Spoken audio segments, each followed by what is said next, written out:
Live from the Social Capital Theatre in Toronto, Canada, ladies and gentlemen, Mr. Roby Hollywood.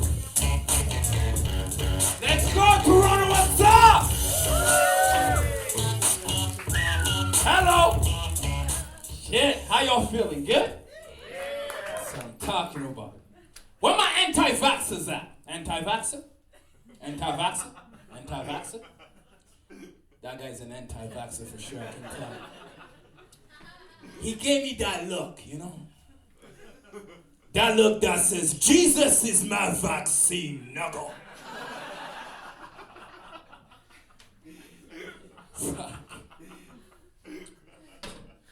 You know what I'm gonna miss about this pandemic? The government snitch line. Woo! For those of you who don't know what that is, the provincial government of Ontario had a dedicated phone line that you could call to report people who were not following public health guidelines. Toronto, between you and I, there was at least $10,000 in tickets that were handed out in my neighborhood based on my tips alone. I spent my mornings on my balcony with a cup of coffee, a pair of binoculars, and a burner phone. Whenever I saw someone I didn't like, I just picked up my shit. Hi, government. It's Robert again. Yes, I'm calling to report a group of congregating whites.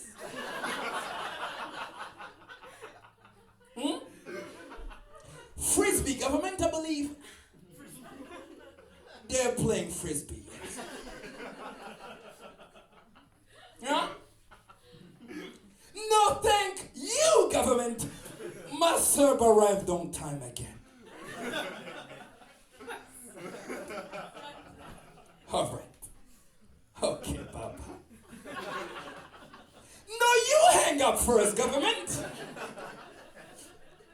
She got romantic. Shit. Had a really busy pandemic, man. I became a dad for the first time. No. Don't applaud for this. This is a cry for help. You'll see. Look, don't get me wrong, okay? I love my son. I love that little motherfucker to death. But I was in the room when he was born. I saw things no man should ever see. Any of you fellas got kids in here? Got kids in here? Make some noise if you got kids in here. I can't see shit. Wow! All y'all pulling out on time. Damn! It's crazy. Alright? Look. I watched this little cocoon of warmth and happiness that I used to slide in after a long day's work and see unicorns and fucking rainbows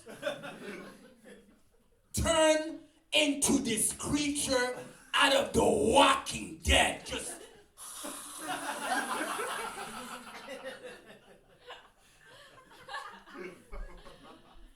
and spit out a whole human being. That shit is terrifying. Every post-birth vagina looks like a small Haitian village after an earthquake.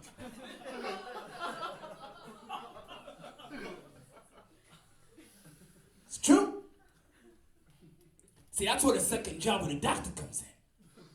Because the second job of the doctor is to try and saw back this nuclear meltdown into something remotely fuckable again.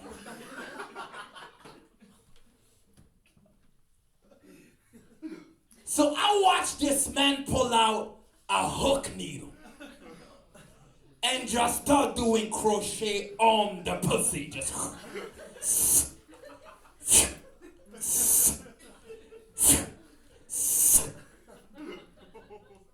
like a German shoemaker.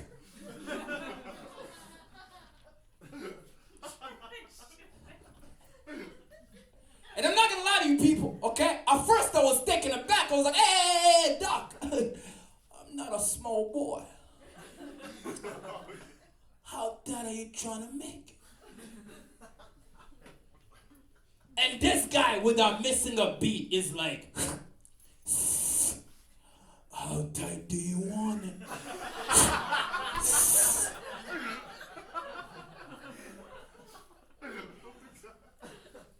See, the feminist in me was immediately taken aback. I was like, sir, how dare you make such a misogynist statement inside a delivery room? This woman just brought life into this world. But then I thought about it. And I was like, you know what, doc? She was promiscuous in college. Do another run around the garden. For posterity purposes. Yeah. Y'all having a good time? Parenting ain't easy, man.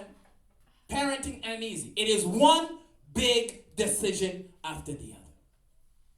Right off the bat, me and my lady were faced with deciding if my son was going to have solely my last name or a hyphened last name.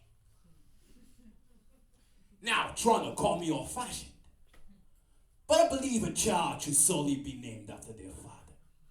Now, before you start accusing me of misogyny or whatever other kind of crimes against humanity that you think I'm committing right now, riddle me this.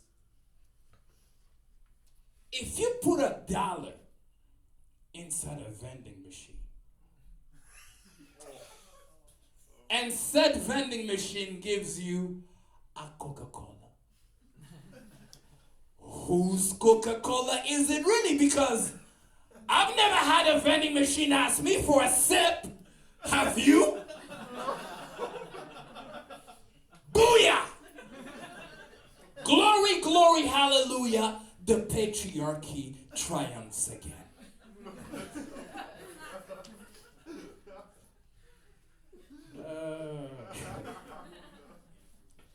There is, however, one instance under which a child should never be named after their father. And that is when said child is what's known in the scientific community as a toilet baby. For those of you who don't know what a toilet baby is, allow me to point you to a show on TLC called I Did Not Know I Was Pregnant. It is a fascinating insight into the life of the rural white woman. Oh! Every single episode consists of some hillbilly chick named Luann. Talking about, I was passing stool inside my local neighborhood Chevron when unbeknownst to me, here comes baby Tyler. No. As far as I'm concerned, that child is a ward of the gas station company. Petro Canada, you're that little nigga, get away from me. Shoot.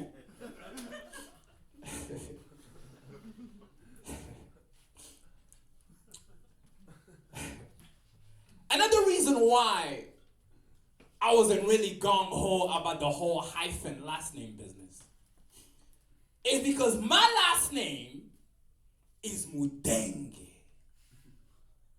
It is a proud Bantu last name that means rooster, hopping from victory to victory.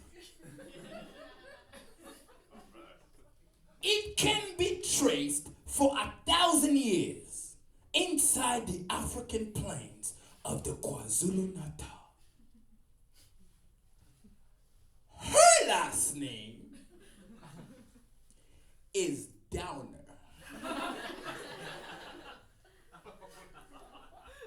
That is the name of the white slave master who once owned her great-great-great-grandfather.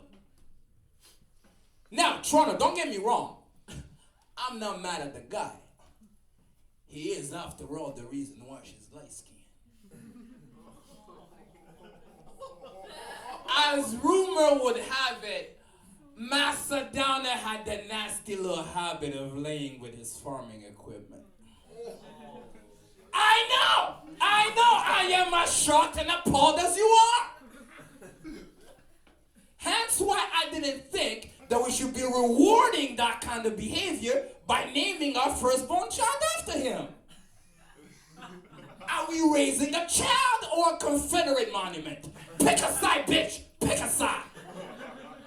God damn it.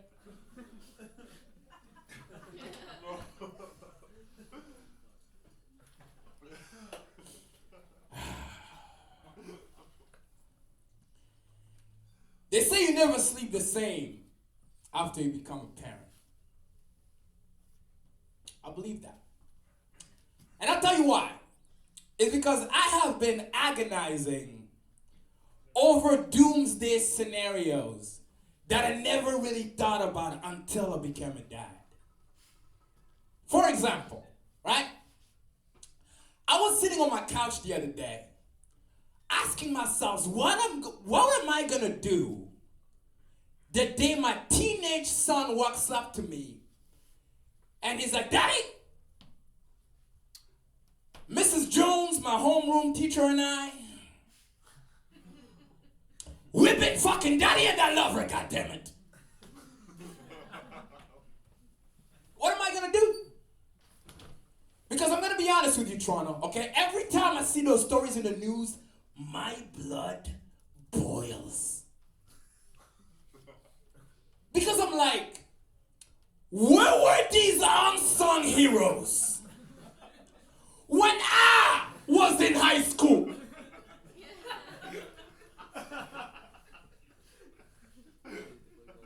Have you seen these women? Some of them are NFL cheerleaders. NFL cheerleaders. Toronto, I'm 33 years old, okay? My high school teachers, they come from an era when women believed that Johnson & Johnson baby powder was a feminine hygiene product. No. Let that sink in for a second, okay? I am talking about herds of women dousing their pussies in talcum powder like Olympic powerlifters.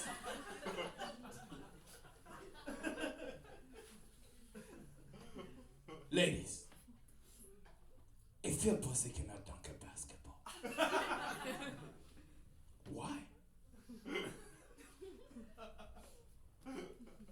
Because that is how you find yourself exposed to a medical condition known as struggle pussy. Oh, yes.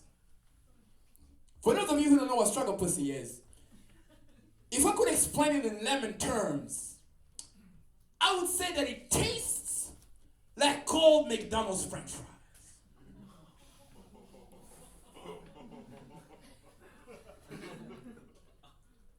Like fellas, have you ever went down on a woman and suddenly tasted her unpaid student loans?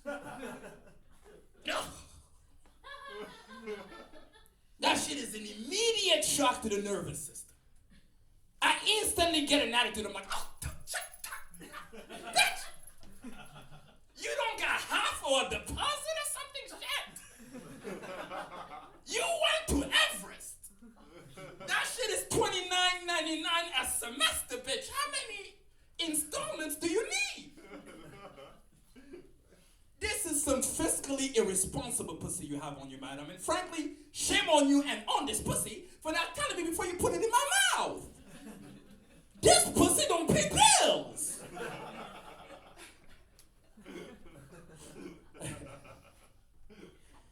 Oh, man, I'm going to hell.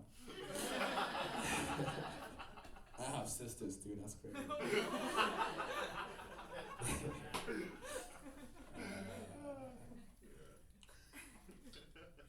What really pisses me off, though, about those stories when I see them in the news is how these women get caught, right? So in the last installment of Mrs. Clark's Does Junior High, this 17-year-old boy had a threesome with 2 of his teachers. Listen to me. In the teacher fucking business, okay? That's an EGOT. Emmy, Grammy, Oscar, Tony, you got them all. Raw credits, jersey, retired.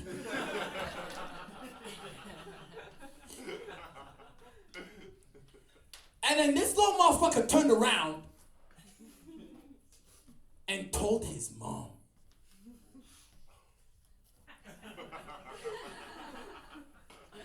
I started picturing myself having this conversation with my son, right? Walking into his room like, shit. You told your mom, bro.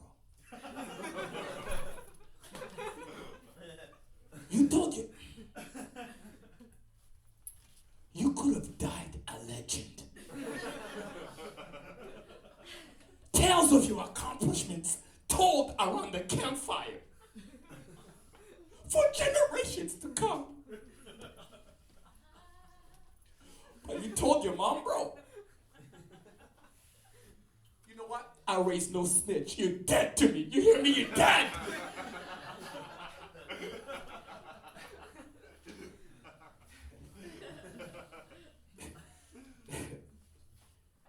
Oh, man.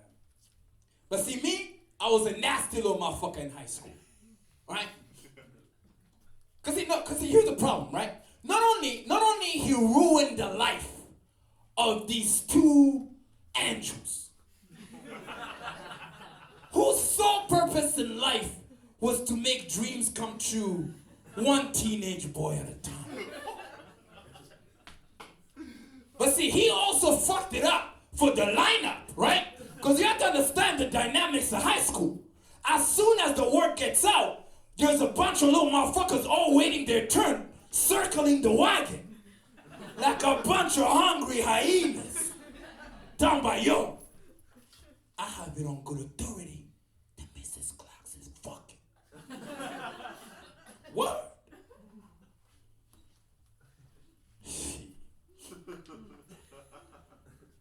But see me, I was a nasty little motherfucker in high school. I was not gonna wait my turn. No, sir. I know how quickly an opportunity fades. This bitch could go to jail any day.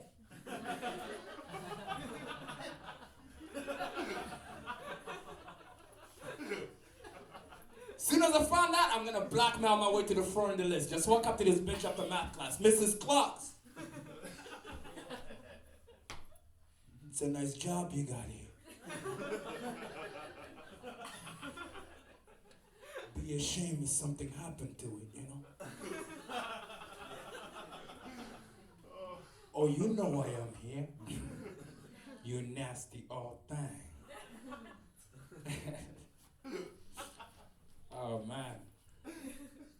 I'm admitting to so many hypothetical crimes now.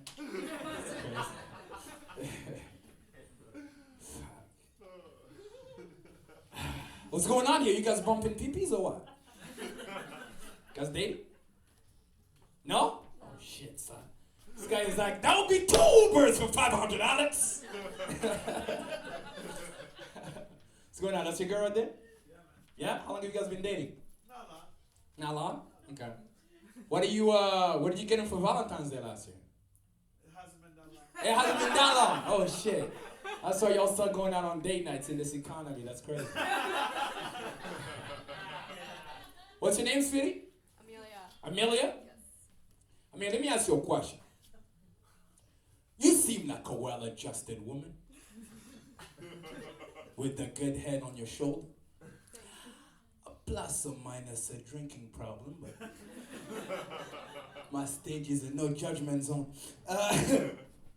Amelia, do you think pussy is an appropriate gift for Valentine's Day? No. Amen. Good people. You're good people. You're good people. How about you, love? Do you think pussy is an appropriate gift for Valentine's Day? Yes. Wow. Wow. Where is that trucker convoy when we need it, goddammit, when everybody needs to protest and shit? Brother, I'll tell you why I asked, okay? See, I've been having consensual sex for a long time. For the most part.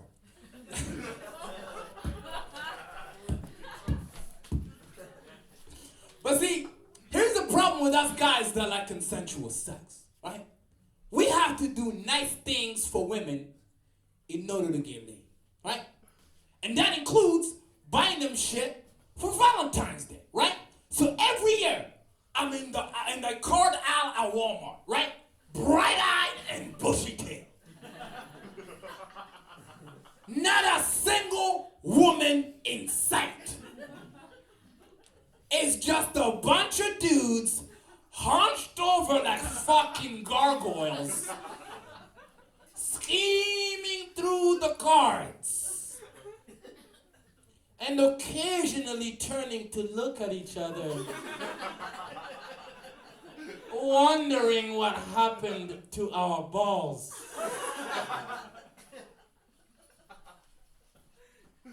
You know why?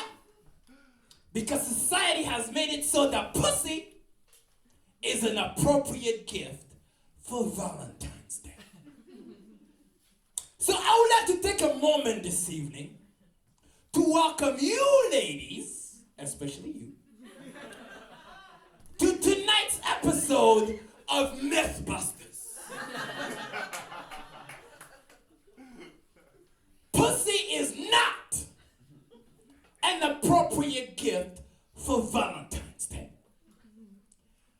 That brand new little nightie that you went and got from Victoria's Secret to spice up the evening, don't make the pussy brand new.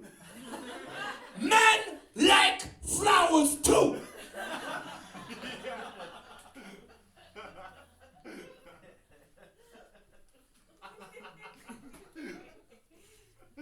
Ladies, let me tell you what we're thinking when you walk into the room with that brand new little nightie on, looking all sexy and shit.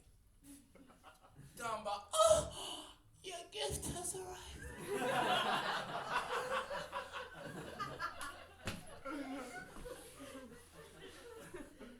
You know what we're thinking? And then the same leftover pussy from last Thursday, bitch. What are my flowers?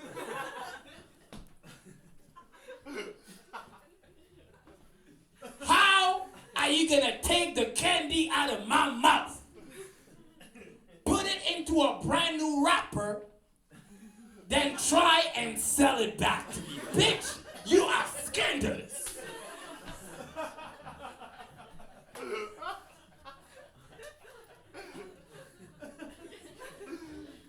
Do I look like a wipe before I shit? Go get my flowers.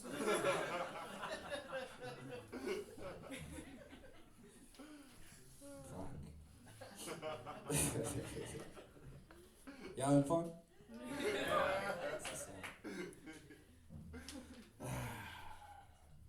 A lot of dudes ask their girls to marry them on Valentine's Day too.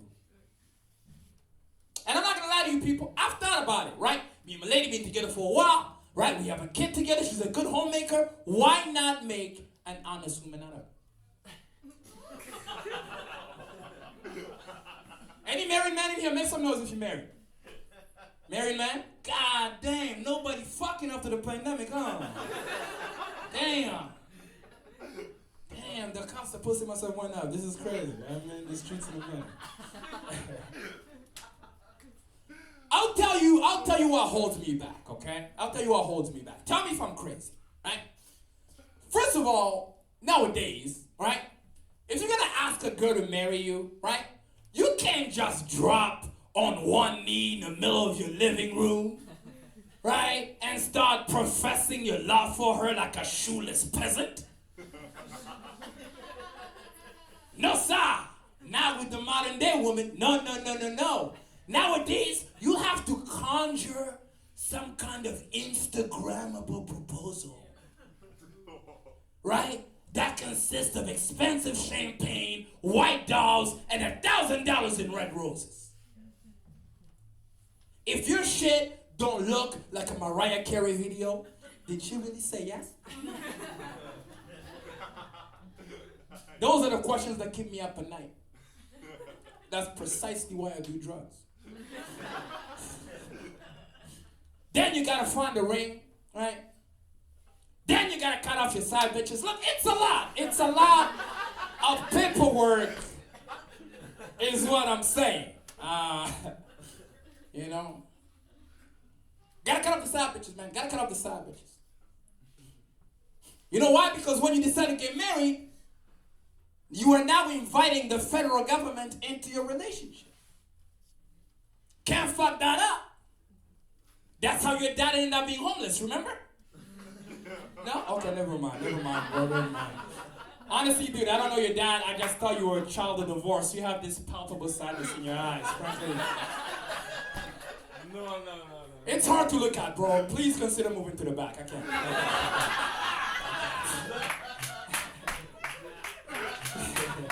No, I'm fucking with you. Man. It's all good, bro. It's all good. The TED Talk portion is coming after this, I promise you.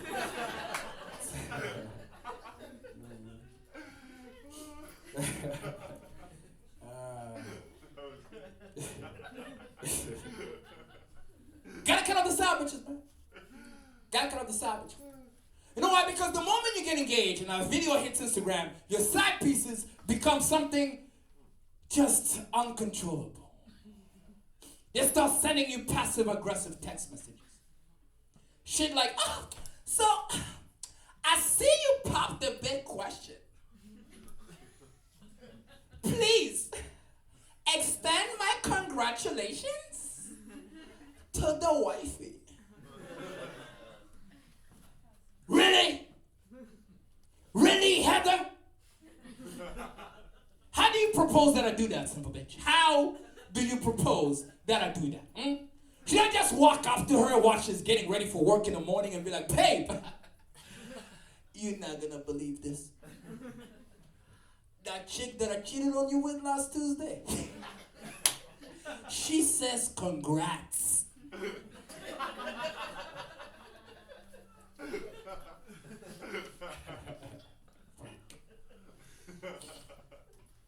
As you guys can tell from the bags underneath my eyes, I'm in a happy, committed relationship. Me and my lady actually just celebrated our 5-year mark recently. Thank you. I can see all of you right now looking at me in awe, like the pillar of monogamy that I am. Asking yourself, Roby, how did you do it? Because you look like a Somali fuckboy with a semi-regular fitness routine. Your body's confusing, bro. And tonight I'm gonna give you the secret to a beautiful, healthy, long-lasting relationship. You ready?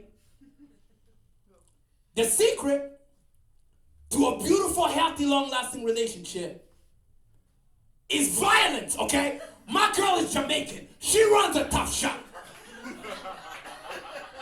I am constantly afraid for my life. I've been told to go suck my mother.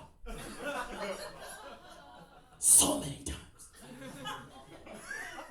That I can tell you with mathematical precision how many licks it takes to get to the center of that Tootsie Roll.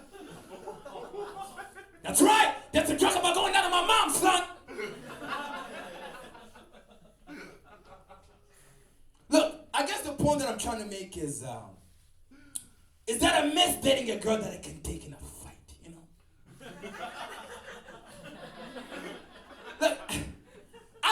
the shit out of her or anything. I just want to be able to pin her down when she's acting up, you know? Hey, babe, relax. Now with these Jamaican bitches, no, they got that plantation strength. It's different. It comes from years on end of their grandmothers pushing white men off of them. It's visceral, it's different. It is, oh, what? Slavery job don't work? You fuck off.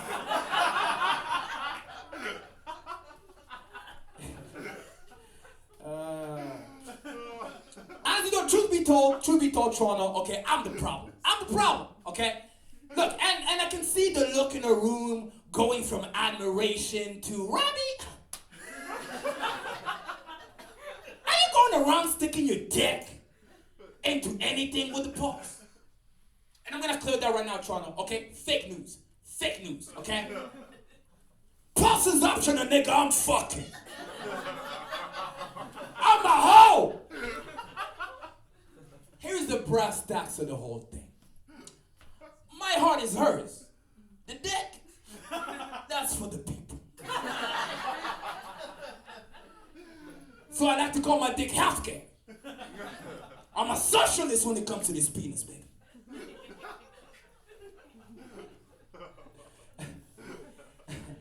Here's the thing, right? Look, other than that small little hiccup, honestly, okay, I have everything that it takes to make a fantastic boyfriend. I do, right? I return phone calls promptly. Nice, right? I'm gainfully employed, right? Nice, right? I eat pussy like a death row convict on his last steak and egg. It's true. That last one is essential, fellas. That last one is essential, because let me tell you something, brother, okay? All that nasty shit that you're not willing to do to your girl, there is a motherfucker like me. Creeping in the shadows. Like a pussy-eating Grim Reaper. Ready to snack on that snatch at a moment's notice, you know what I mean? It's true. Do you eat pussy, big guy? I do, buddy. Fantastic, brother. No, that shit is good in the trenches. Good for you. Good for you, man. Good for you. You're a good man. You're a good man. Yes, sir. Ooh, shit. You got the referral hand clap, too. Like, yeah, he does. Yes, he does. Oh, Lord, he does. Right? No, it's true, but you gotta be careful, though, brother. You gotta be careful. You gotta be careful, because you will encounter some trials and tribulations in this pussy-eating business. You know why? Because not all pussy is FDA approved for human consumption. I hate to be the bearer of bad news, but some of you ladies in here are sitting on dog food and you don't even know. Just panties full of kibbles, nigga. Panties full of kibbles.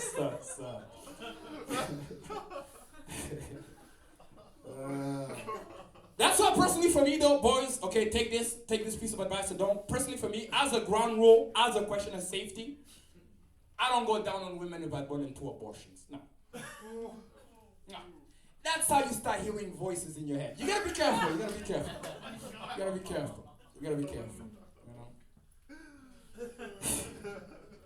Truth be told though, there's probably one reason why I will most likely die single. Alright? What do you say name was, bro? Flav, right? Flav?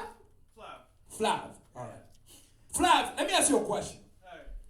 One night you come home to find out that your girl's ex-boyfriend died. What do you do? It's tough, right? Right? You eat pussy though, you'll be fine, so. Right? But see, here's the thing. Me, I walk around my house kicking down doors so I can catch this bitch crying over this nigga by surprise. You will not shed a single tear over this nigga in my house. Too jealous, man. Too jealous. Jealous to the point that if I die tomorrow, my girl gotta die too.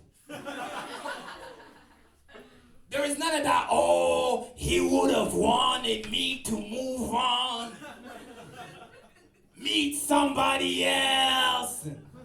Rebuild my life. Nah, bitch, get in this casket.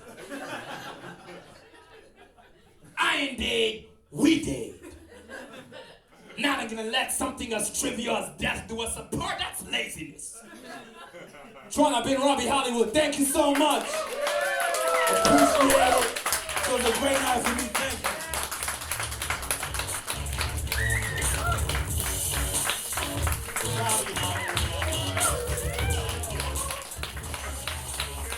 You know, I was just back there just taking so many notes about like how to keep a nice healthy relationship. That was a really good it was really good notes there for it, yeah.